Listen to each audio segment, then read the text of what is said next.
और आज की जो प्रेस वार्ता है वो मुख्य रूप से पिछले कल हमारे ऐतिहासिक बजट एक नई संकल्प के साथ, एक नई सोच के साथ, एक नए विजन के साथ और हटकर जिस तरीके से पूर्व के बजट प्रदेश के अंदर पेश होते थे उसमें अगर मैं सही शब्द का प्रयोग करूं तो आउट ऑफ द मुख्य रूप से सबसे पहले तो जो उन्होंने बजट पेश किया है इसको के रूप में ग्रीन स्टेट और ग्रीन बजट के रूप में इसको पेश किया गया है। इसमें खास रूप से जो हमारे 53,413 करोड़ रुपए का बजट पेश किया गया, इसमें हिमाचल प्रदेश जिसमें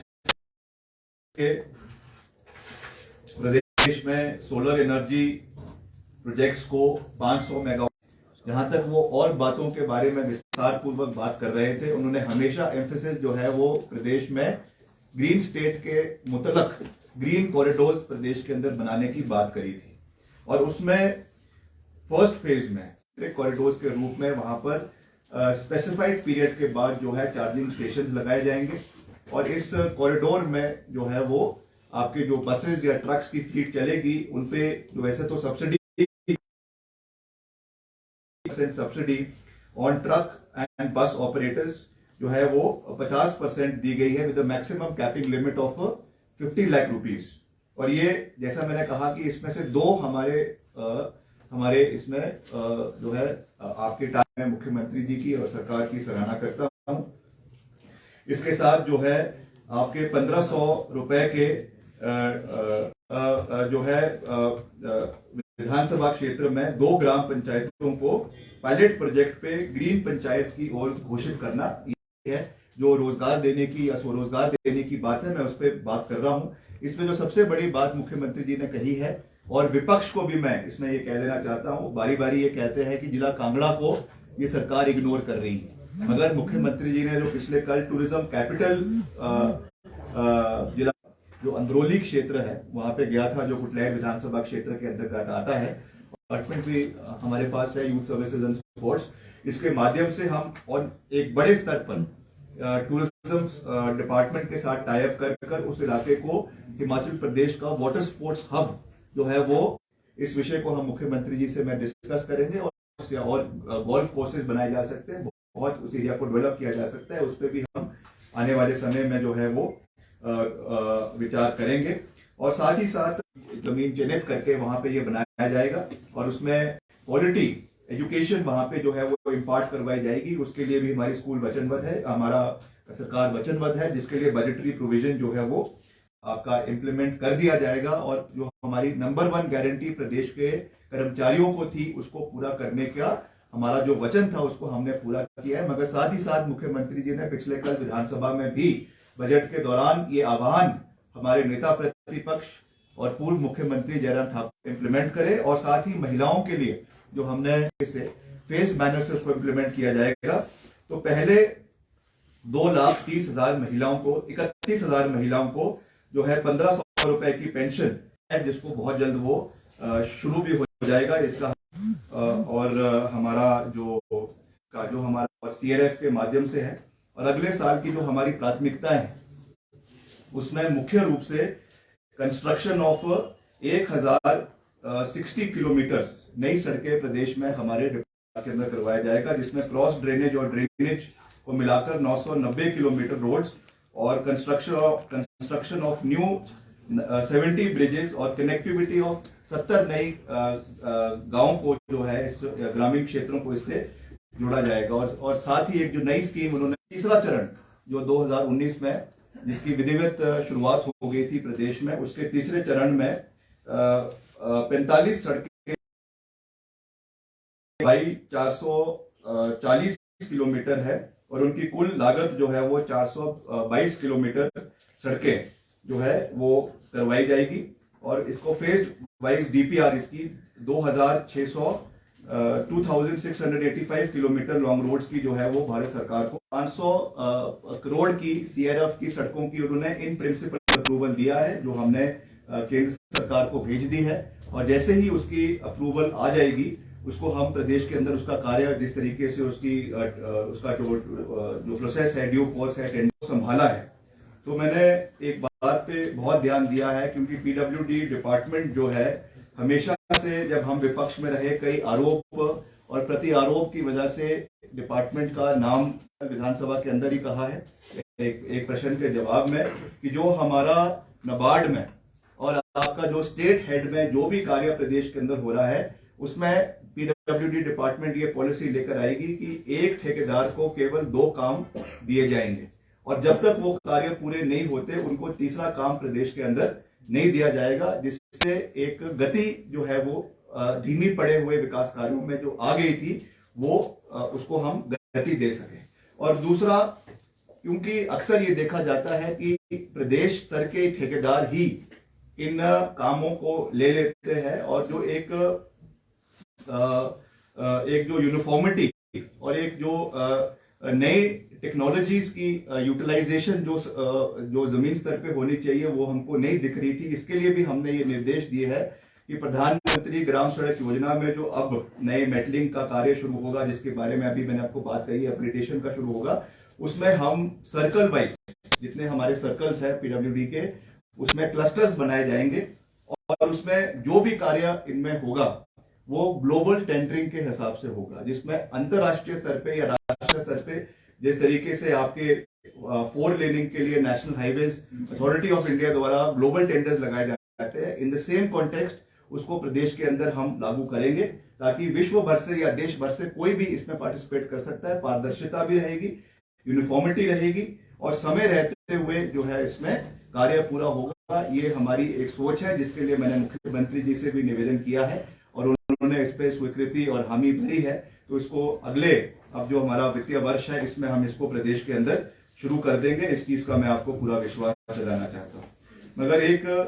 हमको जो एक मैं आंकड़े देख रहा था, हमारे जो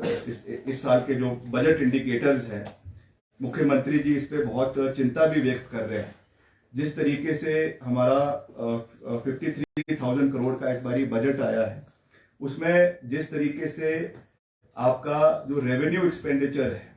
वो लगातार जो है वो बढ़ता जा रहा है, और हमारा जो कैपिटल एक्सपेंडिचर है वो लगातार कम होता जा रहा है। ये हमारे लिए एक चिंता का विषय है। We understand that we are employ oriented state, चाहे वो पेंशन्स है, चाहे वो आपकी सैलरीज है, चाहे वो आपके एरियर्स है, वो चीजें हमको मीट करनी है। But in the times to come we have to lay specific emphasis on creation of quality infrastructure in the state, और इसके लिए जो आंकड़े हमारे सामने पेश हुए हैं over the period of years, ये बहुत चिंता का विषय है। हर एक रुपए जो हम खर्च कर रहे हैं, उसमें से बहुत सा पैसा जो है वो आपके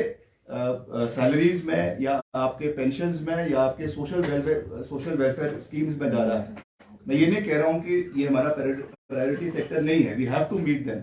but at the same time जितना इंफ्रास्ट्रक्चर क्रिएशन के लिए हमारे पास जो पैसा बचना चाहिए वो प्रदेश में नहीं बच रहा है। उस पर मुख्यमंत्री जी कार्य कर रहे हैं। उन्होंने पहली बार बजट में रिसोर्स मोबिलाइजेशन की बात हुई, पहली बार बजट में जो है वो आपके शराब के ऊपर सेस लगाकर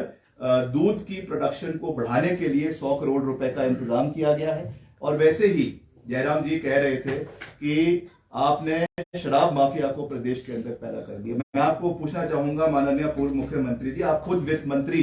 प्रदेश के रहे हैं। 2200 करोड़ रुपए से हमारा व्यय जो है वो बढ़कर 2900 करोड़ रुपए जो है वो इस बारी ओपन जो ऑक्शंस हुए हैं हमारे ठेकों के, उसकी वजह से प्रदेश का बढ़ा है। और जो सेस आपका पानी के ऊपर, पन बिजली के ऊपर लगाया गया है, उससे भी करीबन हमको 600 करोड़ रुपए की अधिक वृद्धि प्रदेश के आय में हुई। ये सब चीजें प्रदेश की रिसोर्स मोबिलाइजेशन के प्रति रखी गई है, और इन चीजों को आने वाले समय में हम पे और बल देने की आवश्यकता है, क्योंकि opening of institutes just for the sake of populist measures, मैं समझता हूं ये एक सही चीज नहीं है। और जयराम जी ने इस चीज को बड़ी बेखूबी तरीके से, जैसा मुख्यमंत्री जी कहते हैं कि दिव्य शक्ति उनके अंदर आ गई थी, और 6 महीने में जो है देवलोक के इंद्रदेव के जो है सीधे कम्युनिकेशन के साथ उन्होंने 600 इंस्टीट्यूट्स प्रदेश के अंदर खोल दिए हैं, सॉरी 900 इंस्टीट्यूट्स प्रदेश के अंदर खोल दिए। 5,500 करोड़ का ऋण प्रदेश सरकार के ऊपर हो गया। मैं अपने डिपार्टमेंट का भी उसमें देख रहा था, कई हमारे जगहों में सब डिविजन खोल दिए, कई डिविजन खोल दिए जिनकी कोई फाइनेंशियल वाइबिलिटी नहीं थी। मगर ये सब चीजें जो है केवल राजनीतिक दृष्टिकोण से करी गई, मगर इसका कोई लाभ प्रदेश के लोगों को नहीं मिला। इस पे भी मैं स्थिति स्पष्ट कर देना चाहता हूं। हालांकि मुख्यमंत्री जी कई बार इस चीज पे बोल चुके हैं कि as and when need basis पर जहां पर लगेगा कि ये इंस्टीट्यूट्स की आवश्यकता है, चाहे वो बिजली बोर्ड में है, चाहे वो आपके पीडब्ल्यूडी है, आईपीएच है, शिक्षा विभाग है, उनको as and when need basis के ऊपर खोला जाएगा। कॉलेजेस भी जो बंद हुए हैं, अगर कहीं पे आवश्यकता है कि खोलने हैं, कई खुले भी हैं और कई आने वाले समय में भी खोले जाएंगे। अंत में रोजगार जो हमारा सबसे बड़ा बिंदु है, इसमें जो आंकड़ा निकल कर आया है कि 25,000 नौकरियां जो है वो सरकारी क्षेत्र में होगी। मगर इसका अगर हम इन टोटलिटी इसको देखें, निजी क्षेत्र में और प्राइवेट सेक्टर में, उसको मिलाकर करीबन 90,000 से लेकर 1 लाख नौकरियां हम प्रदेश के अंदर 1 साल के अंदर पैदा करने के लिए वचनबद्ध है। चाहे वो आपका इन्वेस्टमेंट के रूप से है, चाहे वो आपका जो सब्सिडीज के रूप से नया एम्प्लॉयमेंट प्रदेश के अंदर जनरेट होगा, जिसके बारे में मैं जो है बात कर ही चुका हूं। और इसके अलावा जो हमारा डिपार्टमेंट है, चाहे जल शक्ति है, जिसमें जैसे आपने कल देखा कि उसमें 5,000 नई नौकरियां प्रदेश में जो है वो दी गई है। मैं अपने डिपार्टमेंट के भी आंकड़े देख रहा था, पब्लिक वर्क्स डिपार्टमेंट के, जिसमें अभी जो हमारा रिक्वायर्ड स्टाफ है, जो आपके अगेंस्ट रेगुलर स्ट्रेंथ है और जो आउटसोर्स के मार्फत है, उसमें करीबन 2237 अतिरिक्त स्टाफ की आवश्यकता है, जिनको आने वाले समय में चरणबद्ध तरीके से भरा जाएगा। 2237 जो हमारी आउटसोर्स, चाहे वो आपका आउटसोर्स के माध्यम से है, चाहे वो आपकी रेगुलर स्ट्रेंथ है, उसको चरणबद्ध तरीके से भरा जाएगा। और साथ ही साथ जो हमारे मल्टीटास्क वर्कर्स हैं प्रदेश के अंदर, उनका मैंने मुख्यमंत्री जी से सुबह ही बात करी थी, क्योंकि उनका जिक्र बजट बुक में नहीं आया था। मगर फाइनेंस की अप्रूवल के बाद ये निर्णय लिया गया है कि जो हमारे मल्टीटास्क वर्कर्स प्रदेश के अंदर अभी कार्यरत है, उनकी जो मानदेय है उसको जो है वो 4500 से बढ़ाकर जो है वो 5,000 आने वाले समय में, मतलब अब जब अगली कैबिनेट मीटिंग होगी उसमें प्रपोजल लेकर जाएंगे और इसकी अप्रूवल जो है वो सरकार द्वारा दे दी जाएगी। और अंत में मैं जो हमारा युवा खेल विभाग है, इसके माध्यम से भी, क्योंकि कहीं ना कहीं ये डिपार्टमेंट हमेशा अलग अलग सरकारों में निग्लेक्टेड रहा है, मगर मैंने डे 1 से ये बात कही है कि जितना हमारे लिए लोक निर्माण विभाग जितना महत्वपूर्ण है, उतना ही महत्वपूर्ण जो है वो हमारा युवा खेल विभाग भी है। और इसमें हम ज्यादा से ज्यादा रोजगार पैदा करना चाहते हैं, स्पोर्टिंग फैसिलिटीज प्रदेश के अंदर पैदा करना चाहते हैं। और मैं पहले ही कह चुका हूं कि हमने अभी एक डिटेल तरीके से हरियाणा का, मध्य प्रदेश का और पंजाब का, खास करके हरियाणा का स्पोर्टिंग मॉडल पड़ा है। और आने वाले समय में एक नई स्पोर्ट्स पॉलिसी प्रदेश के अंदर हम लाने जा रहे हैं। और मुझे दुख के साथ ये कहना पड़ रहा है कि पिछले 5 साल में जो स्पोर्ट्स काउंसिल की एक भी बैठक मुख्यमंत्री की अध्यक्षता में, प्रदेश में जो चेयरमैन होते हैं इसके de facto as chief minister, एक भी बैठक पिछले 5 साल में प्रदेश के अंदर आयोजित नहीं करवाई गई। इसमें आप देखते हैं क्योंकि 3% कोटा रोजगार के लिए रखा गया है, इसमें कौन सी गेम्स को प्रायोरिटी ए सेक्शन में डालना है, प्रायोरिटी बी में डालना है, प्रायोरिटी सी में डालना है, ये इस स्पोर्ट्स काउंसिल की बैठक के मार्फत इन चीजों को तय किया जाता है। जब इतनी गंभीरता ही नहीं है, 3-5 साल से ये बैठक नहीं हुई, तो क्या स्टेट ऑफ द अफेयर्स प्रदेश में हमारे डिपार्टमेंट का रहा होगा या प्रदेश के युवाओं का रहा होगा, वो इस चीज का जो है एक वो लिया जा सकता है। इसलिए हमारा ये प्रायोरिटी है कि आने वाले समय में हमने एक रूरल ओलंपियाड हिमाचल प्रदेश के अंदर करवाना है। जिस तरीके से ये राजस्थान में करवाया गया था, उसको हमने डीपली स्टडी किया है। और आने वाले समय में ग्रामीण स्तर पर, ब्लॉक स्तर से लेकर आपके डिस्ट्रिक्ट स्तर से लेकर प्रदेश स्तर तक रूरल गेम्स को प्रदेश के अंदर बढ़ावा दिया जाएगा। और 2 सेक्टर जो जिसका मैं पहले ही विवरण कर चुका हूं, एक वाटर स्पोर्ट्स आपके गोविंद सागर डैम के अंदर, और एक आपका जो है विंटर स्पोर्ट्स जो आपके मनाली है या आपका ट्राइबल एरियाज है, लाहौल स्पीति है, उसमें चाहे स्कीइंग है, चाहे आपकी स्नोबोर्डिंग है, आपका जो है आइस स्केटिंग है, इन चीजों को बढ़ावा देने के लिए नया इंफ्रास्ट्रक्चर क्रिएट किया जाएगा। और इन दोनों चीजों के लिए हम केंद्र सरकार से भी समर्थन मांगेंगे। आप जानते हैं एक फाइनेंशियल क्रंच हिमाचल प्रदेश में है, इसलिए इसके 2 डिटेल्ड डीपीआरस कंसल्टेंसी के बाद बनाए जाएंगे, जिनको मैं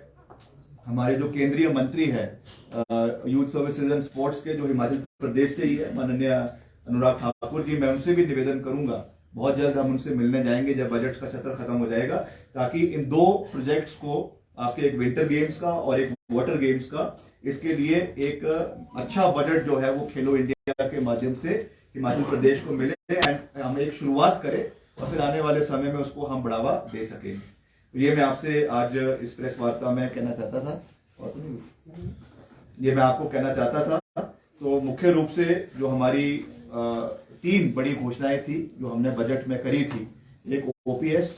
उसको हमने पूरा किया है, एक हमारी जो